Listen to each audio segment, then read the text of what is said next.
ప్రతి విషయంలో ఈ యవనంలో నీవే నిర్ణయం తీసుకుంటావు. ఎవరిని ప్రేమించాలి, ఎవరిని ప్రేమించొద్దు, ఎవరిని పెళ్లి చేసుకోవాలి, ఎవరిని పెళ్లి చేసుకోవద్దు, ఏ ఉద్యోగం చేయాలి, ఏ ఉద్యోగం చేయద్దు, అన్ని నీ నిర్ణయాలే.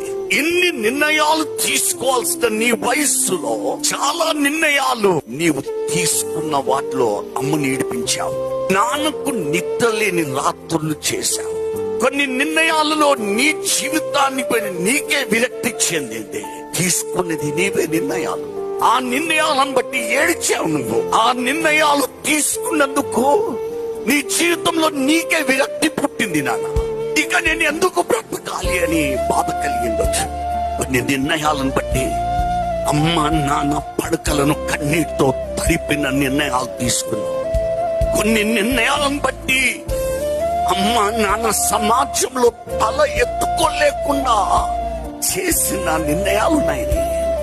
నీ నిర్ణయాలను బట్టి అమ్మ నాన్న ఎందుకు ఇలాంటి కొడుకును, ఇలాంటి బిడ్డను కన్నానా అని ఒక దినమున అలా బాధపడే దినం కూడా నీవు తీసుకొచ్చావు. నీ నిర్ణయాలను బట్టి ఎలాంటో ఎన్నో నిర్ణయాలు తీసుకున్న నీ జీవితంలో కొన్ని నిర్ణయాలు దేవుడికి కూడా బాధ పెట్టాయి.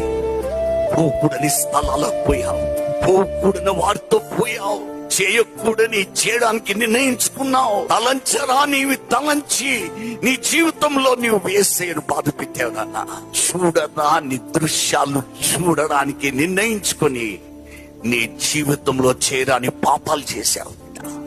ఇన్ని నిర్ణయాలు నీవు తీసుకున్న నీ జీవితంలో ఈ దినమున ఒక నిర్ణయం తీసుకున్నావు. నాన్న, ఆ నిర్ణయం ఎంత గొప్పది అంటే లోకంలో నీవు గతంలో తీసుకోలే, ఇప్పుడు తీసుకున్నావు.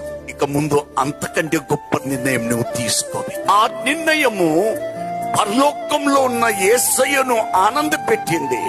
పరలోకంలో దేవదూతలు, ప్రధాన దూతలు దేవుణ్ణి మహిమపరిచారు. నాయనా, భూలోకంలో యవన బిడ్డలు, యవన కుమార్తెలు యేసు ప్రభుని తమ స్వంత రక్షకుడుగా అంగీకరించారని నీ జీవితంలో ఇంతకంటే గొప్ప నిర్ణయం లేదా?